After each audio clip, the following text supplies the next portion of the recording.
Bienvenue. Aujourd'hui, on va se glisser un peu dans la peau De détective. du détective du corps humain. Exactement. On a un document fascinant sous les yeux, les chaînes vitales du corps humain. Hmm. Et en gros, il nous promet une chose, apprendre à suivre les pistes. On a tous des indices, tu sais. Une fatigue qui traîne, une douleur qui va et vient. C'est une excellente image, celle des pistes. Parce qu'on a l'habitude de regarder là où ça fait mal. Oui, le genou est douloureux, on regarde le genou, voilà. Et là, le document de Jean-Louis Dessous, il nous dit « Faites un pas de côté ». Ces signaux ne sont pas des pannes locales, ce sont des messages codés. Notre mission, c'est donc ça, c'est déchiffrer ce code. Comprendre comment cette idée de chaîne vitale peut tout changer. L'auteur commence avec une phrase assez forte d'ailleurs. Ah oui, Isoler un organe, c'est perdre la logique du vivant. Ça met la table. absolument. Ça nous force à abandonner cette vision du corps comme une voiture, on change juste une pièce. Bon, alors allons-y. Premier outil du détective J. Vidal, le vocabulaire. Le document parle de chaîne vitale. Spontanément, je pense à un truc physique, une chaîne d'os, de muscles, mais c'est plus que ça, j'imagine. Beaucoup plus en fait. Pour pas tomber tout de suite dans le jargon, imagine une chaîne de montage. Dans une usine. D'accord, l'image me parle. Chaque poste de travail dépend de celui d'avant. Si le premier met mal les vis, tous les autres derrière doivent compenser. Et à la fin, le produit est bancal. Voilà. Il sera défectueux ou fragile. Eh bien, une chaîne vitale, c'est exactement cette idée. C'est un processus, une continuité de fonction. Donc ce n'est pas une structure fixe, non. C'est un dialogue permanent, comme le dit le document. Pour que ce soit concret, il y a plusieurs exemples. D'abord, les chaînes les plus évidentes, les chaînes anatomiques. Là, on parle des fascias. On en entend de plus en plus parler, mais c'est encore un peu flou pour moi. Alors, c'est vrai, le document dit que ce sont des tissus qui enveloppent et relient tout, pour l'image. Oui, Imagine que tu portes un pull en tricot très ajusté, vraiment de la tête aux pieds. Si tu tires sur un seul fil au niveau de ta hanche, je vais le sentir dans l'épaule opposée. exactement, les fascias c'est ça.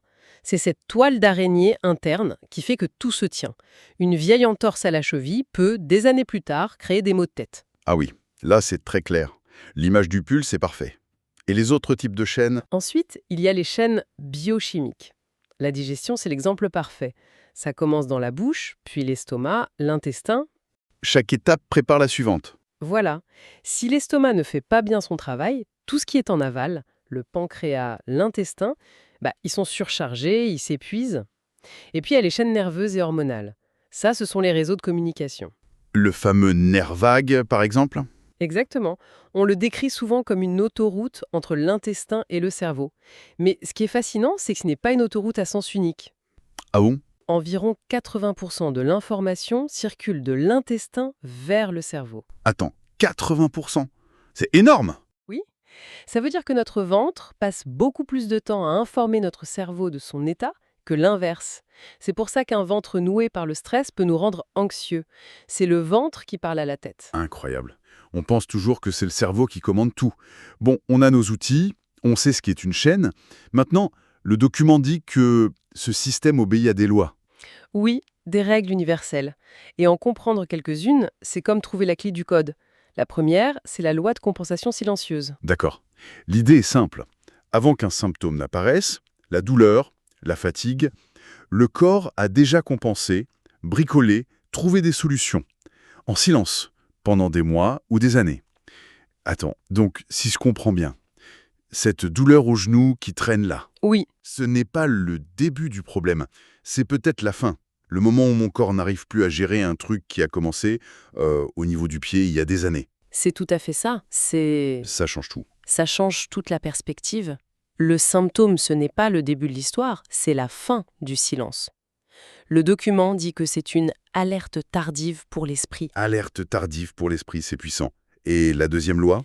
C'est la loi du maillon faible. Une chaîne, qu'elle soit mécanique ou biologique, elle cède toujours à son point le plus vulnérable. Et cette vulnérabilité, elle est propre à chacun. Ça peut être génétique, une vieille blessure. Exactement. Une histoire de vie, des carences. Mais est-ce que cette idée du maillon faible, ça ne nous enferme pas un peu dans un fatalisme? Genre, j'ai les intestins fragiles, c'est comme ça, je peux rien y faire. C'est une excellente question. Et non, le document est clair. Ce n'est pas du fatalisme, c'est de la conscience. Savoir où est ton maillon faible, c'est savoir où les déséquilibres vont se manifester en premier. D'accord. Ça explique pourquoi, face au même stress au travail, une personne va développer un ulcère, une autre des migraines et une troisième de l'eczéma. Le symptôme révèle la fragilité. C'est un outil, pas une condamnation. Je vois. Et la troisième loi? La loi de priorité à la survie.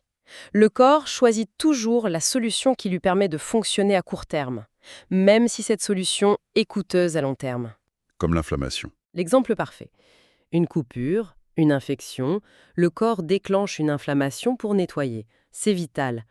Mais si l'agression est chronique, comme un stress permanent, Il maintient l'inflammation. voilà. Et cette inflammation de bas grade, maintenue des années, devient elle-même la source de maladie. La pathologie, c'est souvent le prix payé pour avoir survécu trop longtemps en mode urgence. J'aime bien cette analogie. L'inflammation, c'est le périmètre de sécurité de la police. Essentiel au début, mais si on le laisse 10 ans, ça paralyse tout le quartier. C'est une image parfaite. Ok. Ces lois, c'est un cadre de pensée vraiment éclairant. Mais pour que ce soit plus concret, on pourrait peut-être zoomer sur une de ces chaînes. Le document insiste beaucoup sur la chaîne digestive, il dit que c'est le socle de tout. C'est le meilleur point de départ, oui. Parce que la digestion, ce n'est pas juste un tube, c'est le grand poste de douane du corps. C'est là qu'on décide ce qui est un nutriment et ce qui est une menace. Le document met en lumière un triangle indissociable. Digestion, immunité, cerveau. Alors attends, pour l'immunité là, le document donne un chiffre, 70%. Oui, environ 70%. 70% de notre système immunitaire serait autour de l'intestin. C'est énorme. C'est colossal. Ça veut dire qu'un problème de peau, une allergie, ça peut vraiment partir de ce qu'on mange? Absolument. La muqueuse intestinale, c'est une frontière immense. Et juste derrière, il y a l'armée. Si la frontière devient poreuse, mal entretenue, l'armée surréagit. Elle se met en alerte permanente. Et cette alerte, elle ne reste pas dans le ventre. Non, elle se propage partout. Elle crée de l'inflammation à distance, de l'arthrite, de l'eczéma.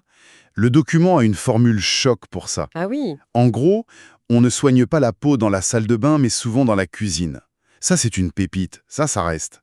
Et pour le lien avec le cerveau, on en a un peu parlé. Mais au quotidien, ça se manifeste comment? c'est le cercle vicieux classique. Le stress d'une réunion te noue l'estomac. Ça, c'est le cerveau qui paralyse la digestion. Mais l'inverse est plus insidieux.